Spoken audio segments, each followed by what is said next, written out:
오늘은 헤어지고 바로 다른 사람이 생긴 경우에 재회 가능성 어떻게 될까? 라는 부분에 대해서 좀 이야기를 드리려고 해요. 특히 이렇게 헤어지고 다른 사람이 바로 생긴 경우, 혹은 환승이별을 한 경우, 그 경우에 피해자가 나인 경우, 그런 경우에 좀 많은 분들이 절망을 하시더라고요. 아마 좀 재회가 안 될 거다 라는 생각이 드니까 그래서 좀 절망을 많이 하시는 것 같아요. 그런데 사실은 재회가 그런 상황에서도 불가능한 건 아니거든요. 보통 이제 불가능할 거다라고 생각을 하니까 좀 마음이 많이 힘드신 것 같은데, 근데 저는 사실은 불가능한 건 아니다라고 지금 얘기를 드리고 있어요. 제가 왜 이렇게 말을 하는지 궁금하시죠? 아마 특히나 이런 상황에서 재회를 원하시는 분들 같은 경우는 재회가 될 거다라는 그런 답변을 듣고 싶으시기도 하셨겠지만, 불가능할 것 같은 다른 사람이 생긴 경우에 왜 재회가 된다는 건지? 라는 부분에 대한 근거도 사실은 좀 궁금하실 거라고 생각을 해요. 그래서 이런 상황에서, 경쟁자가 있는 상황에서 내가 재회가 왜 될 수 있는 건지, 정확히 어떻게 해야 하는 건지, 이런 부분들을 알려드릴 건데요. 자, 그 전에 사람들은 보통 왜 이런 상황에서는 재회가 잘 안 된다고 생각을 할까요? 우선은 헤어지고 바로 다른 사람이 생겼거나 환승이별을 한 것 같은 경우에 많은 분들이 이런 생각을 해요. 이미 마음이 떠났으니까 다른 사람이 바로 생긴 거 아니겠느냐라고. 마음이 있다면 붙잡을 수 있겠지만 마음이 없는데, 마음이 없고 이미 다른 사람한테 마음이 넘어간 건데 이게 어떻게 재회가 되겠느냐라는 생각인 거죠.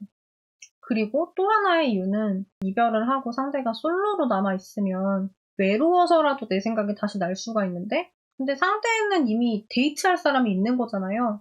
본인이 힘들 때 연락할 사람이 있고, 본인이 시간이 날 때 같이 놀 사람이 있는데 굳이 내 생각이 날 이유가 없다는 거죠. 그러면은 그 상황에서 어떻게 재회가 되겠느냐 라는 생각을 또 많이 하시는 것 같아요. 한편으로는 나를 그리워할 수가 없을 만큼 상대가 이미 다른 사람이 있다 라는 부분도 있지만, 또 하나로는 좀 내가 못 버티지 않을까 라는 부분도 있긴 하거든요. 왜냐하면 이미 다른 사람이 있는 거잖아요. 그 사람이랑 나랑 연애하면서 했던 거 다 할 텐데 그걸 내가 계속 생각하면서 떠올리면서 버틸 수 있을까 라는 부분도 굉장히 큰 거죠. 차라리 그냥 일반적인 이별 같았으면 내가 좀 오래 버텨볼 수도 있을 텐데, 그런데 이게 사실은 상대를 생각하면 생각할수록 되게 괴로울 수 있잖아요. 그러다 보니까 그냥 차라리 내가 먼저 놓아버리지 않을까. 그러면은 재회라는 게 내가 노력을 하고 있어야지 되는 건데, 내가 일단 재회를 할 만한 노력을 계속해서 들일 수 있을지 라는 부분에서 내가 나를 못 믿는 상황일 수도 있는 거죠. 이런 여러 가지 복합적인 원인들 때문에 많은 분들이 재회가 이런 상황에선 정말 안 되지 않을까라는 생각을 많이 하시는 것 같아요. 이렇게까지 본다고 하면 다른 사람이 생긴 경우, 환승이별인 경우, 그쵸? 이런 경우엔 가능할 거다라고 여기는 게 차라리 맞을 것 같은 상황들이네요, 그죠? 그런데 저는 이 상황에 대해서 사실 재회가 가능하다라고 얘기를 했단 말이에요. 근거가 뭘까요? 우선 많은 분들이 아시겠지만 저는 개인이 아니고 여태까지 연애 자격에서는 6만 명의 분들이 진단지를 제출하셨어요. 제 상황이 이런데 제가 재회가 될까요? 라는 질문을 하는 진단지들이었고, 이분들하고 저희는 수많은 대화를 나눴고, 이분들이 결국 어떤 식으로 결론이 났는지라는 걸 봐왔어요.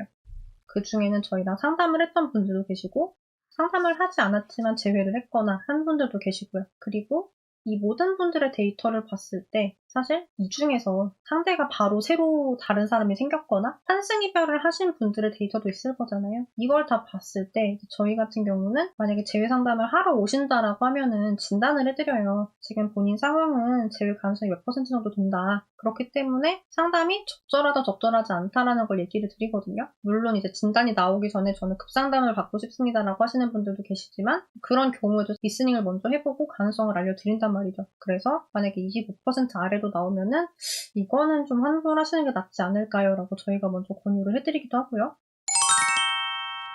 어쨌거나 그래서 저희가 항상 이 숫자를 말씀을 드려야 되기 때문에 확률을 항상 측정을 하게 되는데요. 그런데 만약에 다른 사람이 있다, 경쟁자가 있다, 이미 이별을 하고 상대가 새로운 연애를 시작을 했다, 혹은 환승이별이라서 애초에 상대가 다른 사람이 있는 상황이었다라고 했을 때 저희가 사실 전체 확률에서 많은 비율을 깎지 않아요. 10% 깎거든요. 예를 들어서 이 상황 같은 경우는 재회 가능성을 55%로 생각할 수 있는 상황이었다라고 얘기를 하면은, 만약에 선생님 근데 근데 저 상대가 다른 사람이 생겼더라고요 라고 얘기를 하면은 그럼 55%에서 45%로 깎아요. 사실 이게 비중이 엄청 크진 않다는 거예요. 이게 차라리 다른 사람이 생기는 게요. 내가 늦게 오는 것보다 나아요. 늦게 오면 훨씬 많이 깎이거든요. 예를 들어서 이별을 하고 일주일 안에만 저희를 찾아오셔도 저희가 가능성을 아무리 낮게 잡아도 진짜 5, 60% 잡거든요.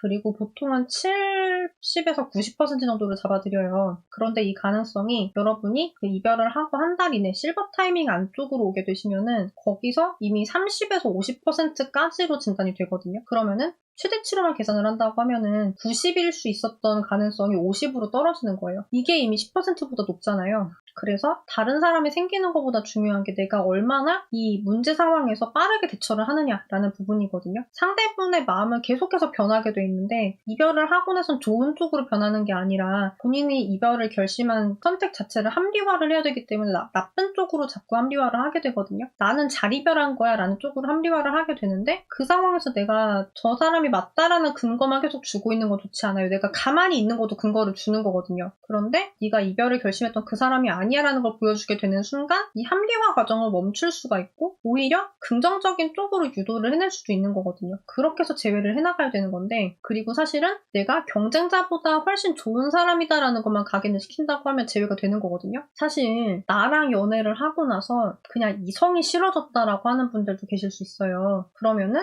그런 사람들이랑 재회를 하는 게 사실 진짜 제일 어렵고 차라리 환승을 했다, 새로운 연애를 했다라고 하면은 연애를 하고 싶다라는 욕구는 있는 거잖아요. 그 대상이 그 사람이 아니라 내가 되면 돼요. 그죠? 근데 내가 아닌 이유가 있을 거 아니에요. 그거는 바꿔야죠. 그래서 경쟁자가 있는 상황에서 재회를 하려면 가장 중요한 게 뭐냐면요. 로미오와 줄리엣 효과라는 게 있어요. 그게 발동이 되지 않게 하는 선에서 내가 그 사람보다 낫다는 걸 알려줘야 되는데 자, 그 사람이 나랑 이별을 결심한 이유가 있을 거고 상대를 선택한 이유가 있을 거예요. 그럼 이걸 반전시켜줘야겠죠. 저 사람이 나를 선택하는 게 낫다고 만들고 상대랑 사귀는 게 불행하다고 느끼면 되잖아요. 그죠? 그러려면은 이 사람이 지금 알고 있는 사실이 바뀌어야 돼요. 예를 들어서 내가 잘 챙겨주지 않아가지고 서운해서 헤어졌어. 상대는 잘 챙겨줘. 그러면 이 상황을 바꾸려면 뭘 바꾸면 돼요? 내가 오히려 상대보다 잘 챙겨주는 사람이 되고 상대가 그 사람을 못 챙기게 만들면 되잖아요. 그죠? 그래서 그런 식으로 상대분이 이 상황을 다르게 받아들일 수 있도록 상황을 내가 만들어 가시면 돼요. 여러 가지 방법이 있겠죠. 그 결과값을 만들기 위해서는 이거는 상황마다 좀 들어가야 하는 시나리오가 다를 수 있어요. 그거는 좀 저희도 한번 봐야 돼요. 각각 상황이 어떤지. 근데 중요한 거는 일단 로미오와 줄리엣 효과가 일어나면 안 된다. 그게 뭐냐면은 이 두 커플이 서로의 단점을 볼 수 있는 시간이 연애를 시작을 하고 100일 이후쯤은 돼야지 볼 수 있거든요. 그전엔 콩깍지 때문에 안 보여요. 그 상황에서 방해를 하게 되면 자기들이 로미오와 줄리엣인 줄 알아요. 그 상황에서는 좀 점점 나에게 불리해지거든요. 그리고 내가 그런 자기들을 방해하는 악당으로 인식이 되는 순간 두 사람이 헤어질지언정 나랑은 재회를 안 해요. 그런 문제가 있기 때문에 절대 내가 두 사람을 방해하는 사람으로 보여서는 안 되고 방해하는 사람이 아니라는 선에서 내가 얼마나 좋은 사람으로 바뀌었는지를 어필을 해야 돼요. 너가 나랑 연애를 하면 어떤 메리트가 있는지 본인이 충분히 느끼게 해줘야 되는데 그러려면 내가 스토리텔링을 되게 잘해야 되거든요. 내가 지금 현재 경쟁자한테 받고 있는 게 있을 거잖아요. 내가 상대라고 하면은 경쟁자에게 받고 있는 거랑 내가 스토리텔링 해준 걸 비교하게 만드는 거죠. 저쪽이 나은데? 라는 생각이 들면은 흔들리는 거지 이제. 그래서 좀 그렇게 만드시는 게 필요하고 다만 좀 이게 먹히는 과정은 좀 걸릴 수가 있다. 최소 3개월 정도 보거든요. 왜냐하면은 아까 말씀드렸던 것처럼 상대에게 씌워져 있는 그 콩깍지가 벗겨지려면 3개월 정도 걸리니까. 물론 아닌 경우도 있지만 보통 그렇거든요. 그래서 우선은 다른 사람이 생긴 경우든 환승이별의 경우든 일단 중요한 거는 전체적인 플로우는 이러하다. 이런 식으로 재회를 하시면 되는 거고 생각보다 재회는 많이들 하신 편이에요. 그리고 저는 이 영상을 보실 만큼 정말 재회를 하려고 많이 공부를 하고 노력을 하고 계신 여러분을 칭찬을 드리고 싶어요. 사실 재회를 하고 싶어도 공부를 안 하시는 분들 진짜 많이 계시거든요. 그냥 기다리면 돌아오지 않을까? 이런 생각을 하는 분들도 많이 계신데 좀 칭찬을 드리고 싶고 정말 잘 되셨으면 좋겠어요. 진심으로 응원 드리겠습니다.